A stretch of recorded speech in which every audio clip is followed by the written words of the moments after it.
Welcome back to Last Records. Today we look at people who earned the one award nobody wants, a Darwin Award, given for making a decision dumb enough to end own bloodline. From a man who raced a closing steel door for $50 to another who lit a cigarette over an open septic tank, ending in a crazy and brutal way you won't ever expect.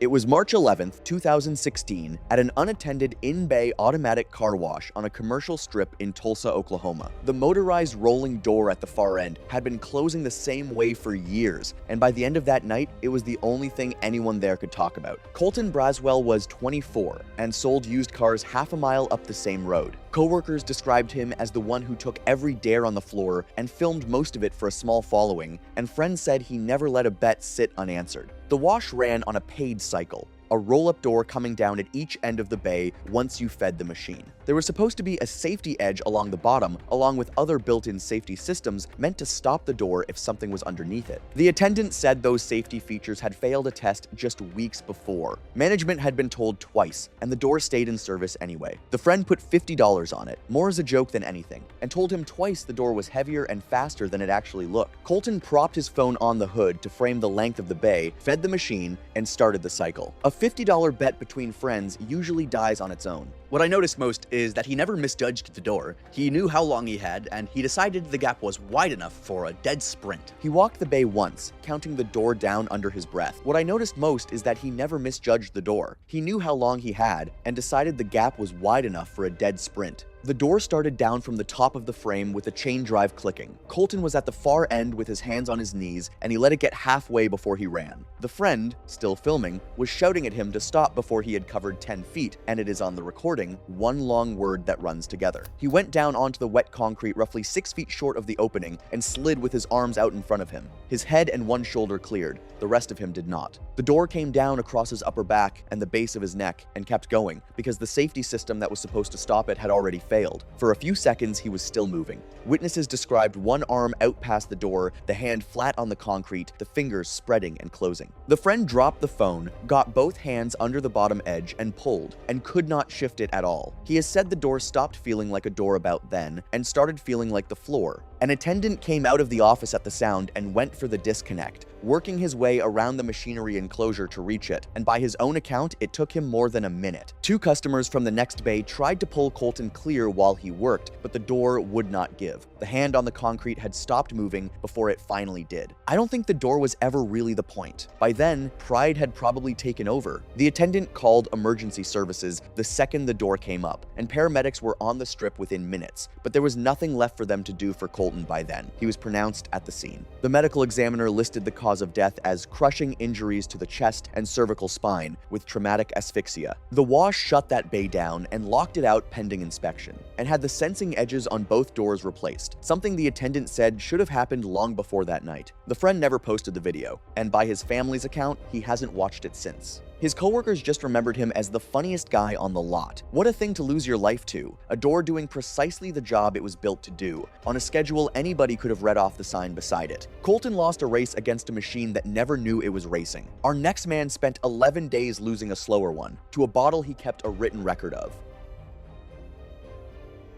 It was May 22, 2019, in a kitchen on the west side of Boise, Idaho, where a machine shop foreman had been keeping a training log for a contest, still 3 weeks away. Perry Loncar was 38 and ran the floor at a small machine shop, a job that coworkers said he approached by finding the number he had to beat and beating it. 4 years on, the chili circuit had left him a shelf of 3rd and 4th place finishes. The contest had a side event where you worked your way up a ladder of hotter and hotter sauces, and Perry figured the only way to actually win the thing was to build a tolerance nobody else in that tent had. So he went and ordered a commercial pepper extract, the kind meant to go into sauces, a drop at a time, not something anybody's supposed to eat straight. A friend from the circuit told him the extract was not food, that it was meant to be measured in drops into a batch, and that people who took it neat ended up in emergency rooms. Perry's answer was that emergency rooms are full of people with no tolerance. He started with a drop on a cracker and wrote it down. There is a kind of confidence that hears a warning as a description of weaker men, and it turns up most in people used to being the most disciplined in the room. Capsaicin tolerance changes how strongly the nerves report the burn. It doesn't make a dose safer to swallow, and a man who has stopped feeling it can still take in more than his body can handle. Over 11 days, the log shows him working his way up from a single drop to a full half teaspoon. Taken straight, that's what his notebook says anyway. By the last 3 recordings, he's sweating through his shirt, gripping the counter, saying the number out loud right before he takes it. On the recording from that evening, he takes what the log calls a full half teaspoon. He is standing at the sink. For close to a minute, nothing happens except his breathing, which turns short and loud. Then he starts to retch, and it does not stop. He goes down onto one knee with a hand on the cabinet door and stays there heaving for a long stretch with the tap still running. Somewhere in that stretch there is a short, high catch in the sound, and after it, his breathing sounds shallower and more irregular. He gets himself upright, turns the water off, and walks out of frame, holding the counter edge the whole way. The phone recorded an empty kitchen for another 40 minutes before it stopped. The vomiting had torn his esophagus, a rupture caused by the pressure of the retching rather than the capsaicin itself. He told people it was a bad reaction to the peppers that would pass, though by then he had a fever, sharp pain in his chest when he swallowed, and had started sleeping sitting up because lying down made the breathing worse. His brother, who lived 2 streets over, said Perry turned down a ride to a clinic twice, once at the door and once by phone, and his voice on the second call was wrong, in a way hard to put a name to. Anyone with a stubborn relative will recognize the shape of those 2 phone calls, and how useless being right is once the other person has decided that they are fine. By the second night, the tear had let infections spread through the tissue around it and into his chest, and he had stopped being able to lie flat. His brother let himself in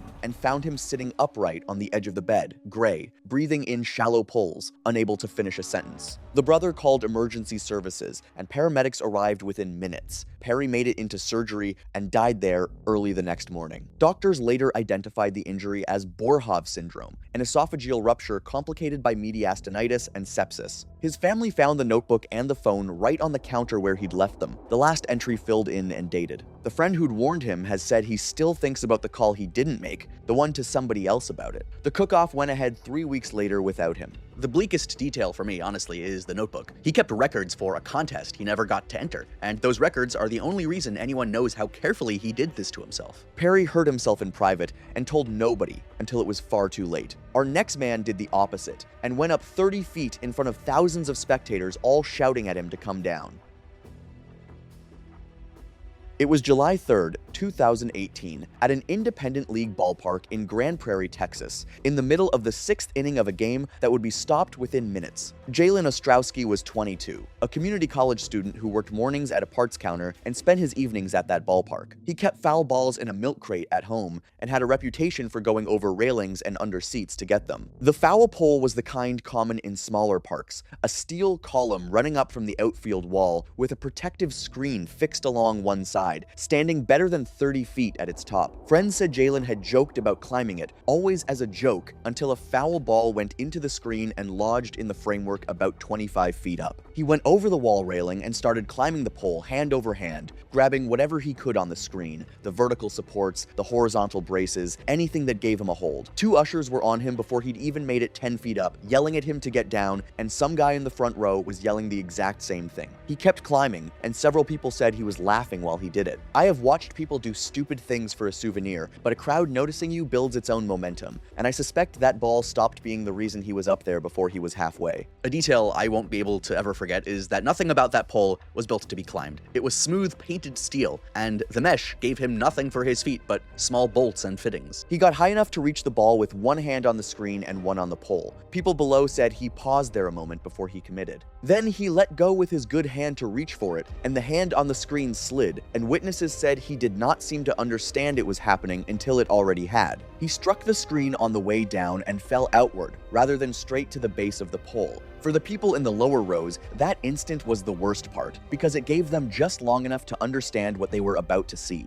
He cleared the padding along the outfield wall and landed on the concrete of the aisle behind it. The noise in that part of the park stopped in stages, section by section, as people worked out what they had seen. A woman 2 rows up started shouting for a doctor. Jaylen was moving when the first usher reached him, one leg drawing up and straightening again, and by every account, he never made a sound the whole time. The park's medical staff and an athletic trainer rushed over, held his head and neck steady, checked his breathing, and kept everyone back. Play was suspended as the announcer asked the crowd to stay in their seats, though almost nobody did. Stadium medical staff reached him inside 2 minutes, and an ambulance was through the service gate soon after. He was alive when they loaded him and died at the hospital roughly 2 hours later. The county medical examiner listed blunt force trauma to the head, with a fracture at the base of the skull as the cause of death. The park put anti-climb fencing around the base of that pole before the next homestand and added security around the outfield wall. His family collected the milk crate from the apartment. It is grim to me that the thing he went up there for was worth nothing at all, and that everybody in those lower rows knew it before he ever let go of the pole. Jaylen went up a pole for a ball worth nothing at all. Our next man spent more than a year racing a machine that weighed as much as a car on a floor where everybody knew him for it. It was December 4th, 2017, on the outbound side of a distribution warehouse east of Reno, Nevada, where a joke that had run for over a year was about to be told for the last time. Emmit Sorrell was 31 and had worked that floor for 6 years, staging freight nights, and coworkers described him as the man who made the shift bearable. The bit that season was the doorway. The dock doorway was just one wide opening between the staging floor and the outbound bay, and a lift operator ran a load through it on the same fixed circuit, over and over. Emmit had started racing that circuit on foot months earlier, cutting it close at the last second and slapping the frame on his way through. People timed him on a whiteboard by the pick line. His shift supervisor had written him up twice and told him in front of the whole crew it would end badly. The lift operator had asked him to stop more than once, and had also, by his own account, laughed at it a few times, which he has said he will not forgive himself for. This is the one that bothers me most, because the danger was not hidden anywhere. It was written on a whiteboard, in tally marks, by people who thought the tally was funny. I want you to understand that a loaded forklift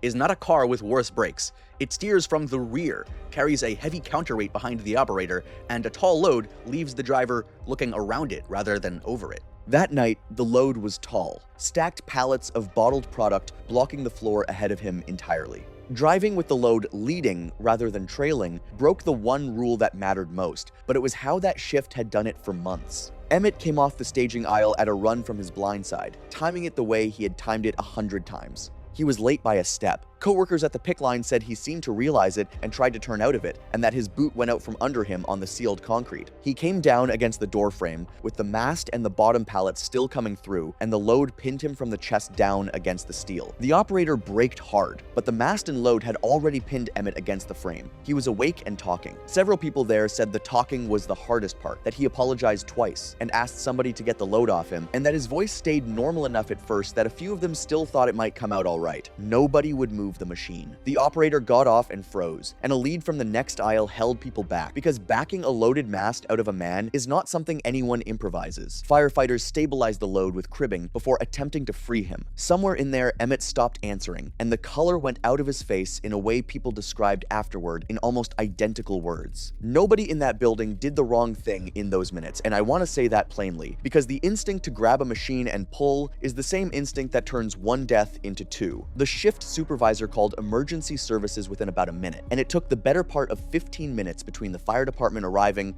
and getting the load stabilized enough to free him. He was pronounced at the hospital that night. The death certificate listed the cause of death as crush injuries to the chest and abdomen with massive internal bleeding. The company shut the dock for 2 days and finally put a physical barrier and a marked pedestrian lane through that doorway. The separation, a safety review said, should have existed all along. The whiteboard came down not long after. His coworkers took up a collection for his mother.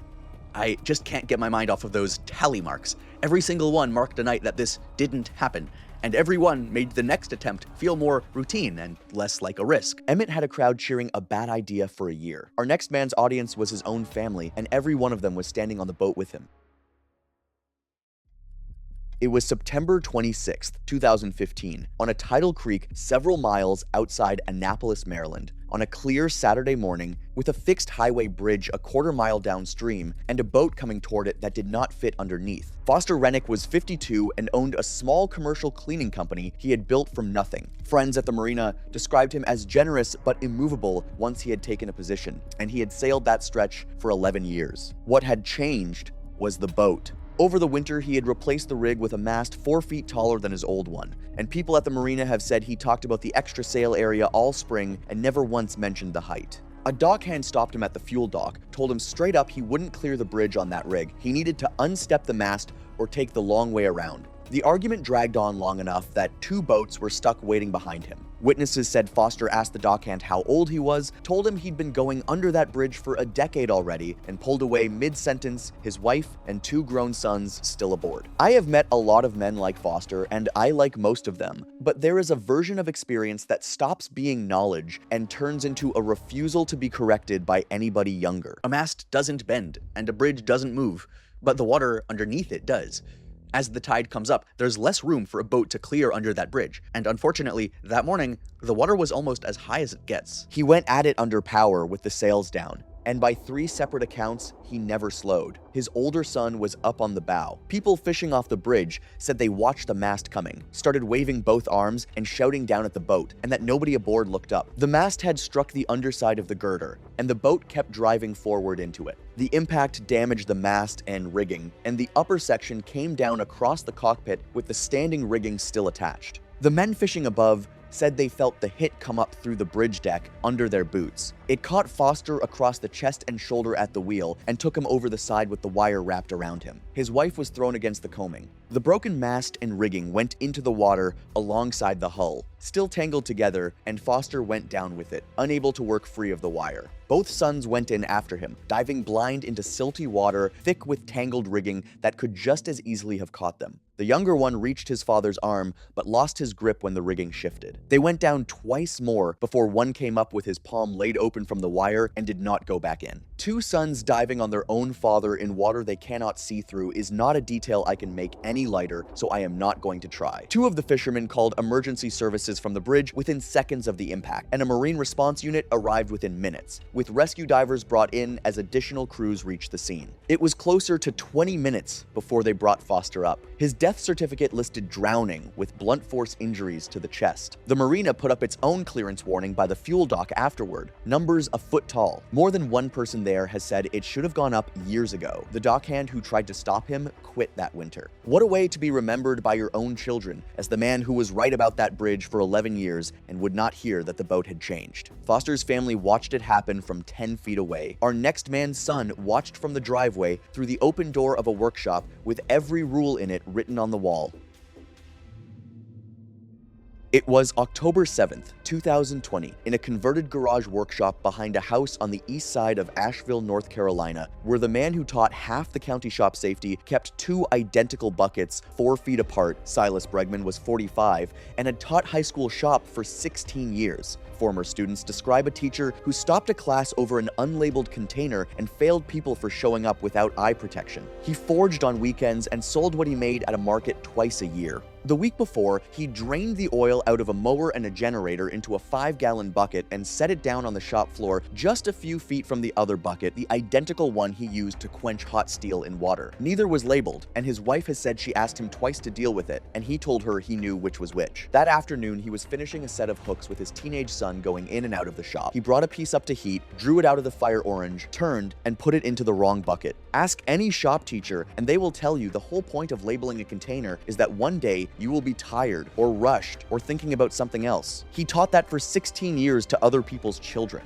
The bucket he grabbed held used oil drained from the mower and generator, contaminated with leftover fuel that made the vapor above it far easier to ignite. Hot steel dropped into it can ignite that vapor almost at once. His son was at the shop door and saw all of it. He said the flash came up past his father's chest and that the sound was more of a thump than a bang, the ignition almost instantaneous. The oil flashed at the surface and threw burning fuel out over the rim, across the concrete and up the front of the apron and both sleeves. The apron was leather and it held. The shirt under it was not. His son said he went sideways into the bench trying to get clear of the bucket, which knocked a coffee can of oily rags off the end of it, and that the floor behind him was already burning by the time he turned around. Then he ran, which is the part that decided it. He went for the door with his arms out, and the flames spread up his sleeves and across his shoulders as he moved, and he made it about halfway before he went down on the concrete. His son grabbed the heavy welding blanket kept by the forge and smothered the flames with it. Stop, drop, and roll is a rhyme we teach small children, and it is very nearly the hardest instruction in in the world to follow while you are the thing that is on fire. The fire in the shop carried on without them, taking the bench and the wall behind it while the two of them were still on the driveway. Silas was conscious, and by his son's account, he was talking, and asked twice about the shop rather than about himself. The burns across his chest, arms, and neck were extensive, and his breathing was already rough from the hot smoke and combustion gases he had taken in at the start. A neighbor across the fence saw the smoke and called it in, and the son called about a minute after her. Fire crews got there within minutes. Silas was stabilized at the hospital and flown to a regional burn center that evening, and died 3 days later when his breathing finally gave out. The coroner listed the cause as thermal injuries with inhalation damage. The shop burned down to the slab. All that turned up in the wreckage near the bench was his warped metal clipboard, the one with his shop rules on it, labeling every container third on the list. There's no irony to add. The rule that would have saved his life was one he wrote himself, taught to hundreds of teenagers, and he never followed at home. Silas broke a rule he had written himself. Our last man broke one he had been told to his face, twice, by the people he had already paid to come out and look at it. It was May 30th, 2013, on a rural property outside Springfield, Missouri, where a septic tank access had been sitting open since morning, and a man had been told plainly not to do the one thing he did at dusk. Wendell Kastrup was 58 and had owned the place for 22 years, doing every bit of the work himself. Neighbors described him as capable and stubborn, the sort of guy who took a contractor's quote as an insult more than a price to be paid. He'd smoked a pack a day since he was 17. The tank had backed up that week. A pumping outfit came out, pulled the cover to look at the line, told him it was blocked further down than they could reach that day, and set the cover aside, meaning to come back Monday. Two of their guys say they warned him, keep people away from it and don't smoke anywhere near it. He decided to clear the line himself over the weekend instead of just waiting on it. By evening, he had a length of pipe in hand, and he'd been leaning over the opening on and off for a couple hours, his son-in-law right there helping him work it down the line. When the light started to go, he could not see what he was doing anymore. Everything up to this point I can follow. A man does not want to pay for a job he is sure he can do himself. It is the next 30 seconds I have never been able to explain to myself. A septic tank builds up methane and hydrogen sulfide as waste breaks down inside it. Methane doesn't smell like anything, and hydrogen sulfide can knock out your sense of smell before it ever warns you. Popping the lid off doesn't clear that air, and a lighter held close enough can set off whatever's built up in there. His son-in-law was back at the truck getting a flashlight maybe 40 feet away with his back turned. Wendell had a cigarette between his lips and leaned back over the opening to light it for a better look down the pipe. His son-in-law has said he heard the flick, or thought he did, and then a low flat thump he felt in his chest before he heard it. When he turned around, the light out there had changed color. A brief flash came out of the opening and caught Wendell across the face, chest, and both forearms. Startled and blinded by the sudden burst of flame, he lost his balance, stumbled over the edge, and fell into the tank. It was a little over 5 feet deep and most of the way full. His hat was found later on the grass well clear of the opening. His son-in-law got there in a few seconds and could see him, face up, moving. He reached down, but could not get a grip on him. He ran for a rope out of the truck bed, and by the time he was back and had it down into the tank, the movement had stopped. The air coming up out of the opening was bad enough that he had to pull his head back every time he leaned over it. He did not go in after him, which every firefighter who worked that scene has said is the only reason there was one body to recover instead of two. He kept the rope in his hands and kept talking out loud to a man who had stopped answering, kneeling in the wet grass at the edge, until the trucks came up the drive.